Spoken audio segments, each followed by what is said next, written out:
What is up, YouTube? Welcome to PanFro Games, and in today's video, we're going to be doing solo builds for the upcoming 7-star raid Psychic Terra Mewtwo for Pokemon Scarlet and Violet. These solo builds are, as intended in the name, for you to complete by yourself offline so you can farm this Mewtwo to your heart's content. Of course, guys, if you like this type of content, enjoy my videos, please leave a like. Subscribe if you're new. I really appreciate it. Consider joining the Pan fam and supporting the channel by hitting that join channel member button below. Now, a quick breakdown of what I think the Mewtwo is going to have. It's going to have its hidden ability on Nerve, so we can't use any sort of berry gimmicks in this raid.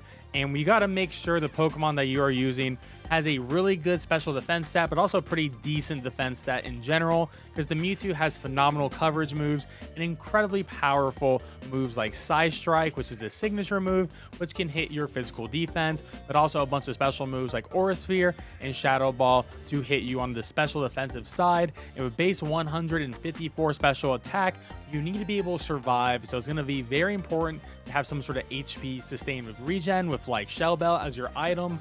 But also, you just have to have that general bulk because you don't be taken out in 2 hits before you can actually get a setup going. Now, as I mentioned, I think it's going to have Side Strike as a signature move. It's going to hit super hard as a base 100 psychic move. Aura Sphere is a base 80 fighting move. And then Shadow Ball base 80 ghost move. So I think those are all lock-ins. And then, since it has like every TM in the game, like nearly all of them, the elemental coverage on Mewtwo is insane. So it could have fire move, an electric move, ice move, who knows. You just can't prepare for everything, so this is like a general idea, at least with those first 3, and then we're just gonna hope the elemental coverage isn't too ridiculous. Of course, it could have physical moves as well. It does have base 10 110 physical. However, I don't think it's gonna have any physical moves. If it does, I think that's gonna be really good for us in general. Now, for setup moves, I think Calm Mind is the one is most likely going to have. Worst case is Nasty Plot. I do think turn 0 could be Psychic Terrain to further boost the damage of Side Strike, but we're just going to have to wait and see on that. Now, our first solo build is, of course, going to be Mew. Mew is an absolute beast, and it's probably going to be the best solo build featured in this video, because I just think it's going to be so consistent, especially because it's getting that 50% boost to his HP and then 20% boost to all other 5 stats. And of course, Mew's just adorable and learns every TM in the game. So we're going to go with a Bug Terra Mew. That's my personal favorite for this, as we're going to be making Mew a special attacker, and the best special attacking move that does super effective damage to Mewtwo is going to be a bug type move. And we're going to be using the held item Shell Bell, because it's very important in solos to have that sustain with Shell Bell. Now, we're going max HP, max special attack, modest nature, and Nasty Plot is a must-have on this build. It's going to increase their special attack by 2. It's very important for us to get to +6 and then try to Terra as quickly as possible with Stab Terra boosted Bug Buzz. Now, this is why we're going to be going Terra Bug, because it's going to be Terra boosted. It's going to do 90 damage, and hopefully at +6, it's going to be plowing right through the Mewtwo. Bug Buzz also has a 10% chance of lowering the target's special defense. So even if it like resets its stats, you can still get a little bit lucky, you know, get a little bit of RNG on your side with the Bug Buzz, and that'll always be helpful and make the process just slightly ever faster. Now, Acid Spray is why Mew is probably going to be the best solo for this raid, because the combo of Nasty Plot and Acid Spray means you can set up your own special attack, but you also lower their special defense. And Acid Spray goes through shields, it deals damage, and it's going to be -2 special defense. That's going to be really good. You're going to definitely want to set that up. And the beauty, because Acid Spray does damage, it actually counts towards your Terra charge. So by the time you're done using Acid Spray, you can actually Terra immediately, and then you can start popping off of Bug Buzzes if you would like to do that too. And then for the last slot here, there's actually 2 options I would recommend. The first one is Struggle Bug. I love Struggle Bug. One, because we're going to be Terra Bug. It is going to get Terra boosted, which is going to be really good. And Struggle Bug does 50 damage, which isn't great, but it actually lowers the opponent's special attack stat by 1. And just like Acid Spray, it does damage and lowers the stat, so it will go through shields. And I think this move is going to be incredibly safe for you to use. Until we determine exactly how the Mewtwo raid is going to go, I would actually recommend Struggle Bug. However, the one replacement for Struggle Bug, once we know exactly how the raid goes, would probably be the electric type move Eerie Impulse. Now, Eerie Impulse is a move that lowers the opponent's special attack by 2, but it doesn't do any damage. So, you know, if we figure out the correct way to do the raid, maybe it would be advantageous to go for like Eerie Impulse like once or twice in the raid, and that's gonna be -2. It saves you a turn. Just the big thing is one Area Impulse will not build up any sort of Terra charge, and it does not go through shield. So that's something to consider, but I think this is going to be a lock-in on the Mew. And once again, you are getting those crazy stat buffs during the solo. But I do think it's going to be very possible and quite easy, especially with that Shell Bell regain. Once you start popping off with the Nasty Plots and Acid Sprays, start spamming that Bug Buzz, and you'll be good to go.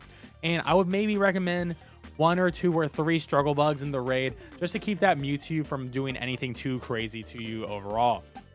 Now, the next recommendation for a solo is going to be Galarian Moltres with Shell Bell. Galar Moltres is really bulky, really strong Pokemon, has an incredibly strong Dark type signature move as well. We're going Terra Dark with this one, and we're going max HP, max special attack, modest nature, and his ability Berserk is actually really good. It boosts its special attack stat when its HP goes underneath 50%. So if you ever go above 50% and then you go back down, you can potentially get another Berserk boost, which is really good.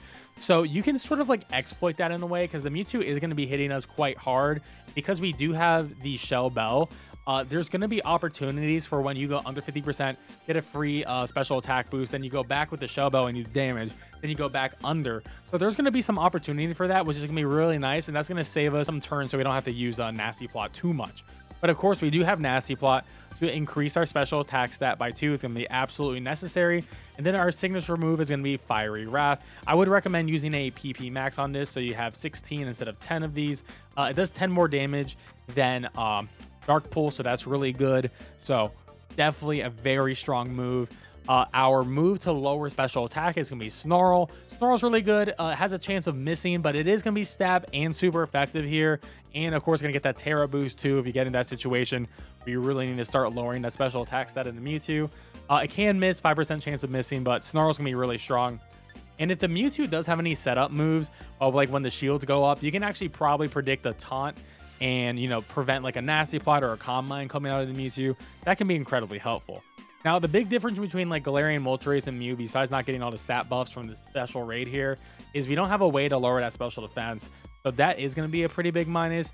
And the thing is, everyone has Mew. So if I had to pick between the two, I would pick Mew, but I do think Galar Moltres will be fun to try out as a solo. And then the last Pokemon I'm going to recommend for the solo is going to be Hoopa Unbound. You can get Hoopa Unbound, whether like a transfer from Pokemon Home via Pokemon Go or some other methods, and then you just use Hoopa with the key item. I forgot the name of the key item, but you use it at the auction house onto the Hoopa, and then you get Hoopa Unbound, which is going to be way better than a regular Hoopa. You get the item Shell Bell, of course, and then Terra Dark. Max HP, max special attack, modest nature, of course. And the big thing here is, look at that special attack stat, 482. Moltres is 328, and Mew is also 328. So this is insane. This is more than 100. More than 100. Honestly, like about like 150 more than Moltres and Mew on the special attack side. And your bulk is a little bit less than the Mew overall, but that special defense is actually higher than both the Moltres and the Mew. So like Hoopa is stats like straight up, and its typing is really good. Put that out there. You're neutral to Ghost, you're neutral to Fighting, and you're gonna be immune to Psychic. So Hoopa's gonna be incredibly strong in this raid. And you're gonna be setting up with Nasty Plots, of course. Once again, big Nasty Plots. And Dark Pulse is going to be your big move to do damage here. You do have some options increasing your special defense. Unfortunately, you don't have like Struggle Bug or Snarl, but you can increase your own special defense. Calm Mind, you could increase your special attack and special defense at the same time, which may be necessary. And then Light Screen is going to protect you and all the other allies on the field. Going to give you +2 special defense for 5 turns. That's going to be really helpful. I do think probably Light Screen will be better in Calm Mind in general. So keep that in mind. Maybe turn 1, you set up a Light Screen, and then you start setting up Nasty Plots, and then, you know, you start hitting that Dark Pulse once you're at +3, and you're going to be doing a lot of damage. Of course, you can't lower that special defense, so that is going to be a downside of Hoopa. But because your stats are so much higher than Mew's, that it sort of like it. I mean, Mew will probably outperform it once it gets all those acid sprays off, but Hoopa doesn't need to do all that to do a lot of damage. So that's what Hoopa Unbound brings to the table, which I really like.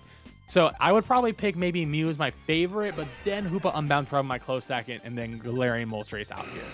Well, there you have it, guys. Those are my solo builds for the upcoming Mewtwo raid. Let me know in the comment section below what Pokemon you're going to bring solo for this Mewtwo raid. I would love to hear it and discuss about it. Of course, guys, you like this type of video, please leave a like, subscribe if you're new. I really appreciate it. Consider supporting the channel by joining the Pan Fam by hitting that join channel member button below. And I'll catch you guys next time with more Pokemon action. Peace out and have a good one.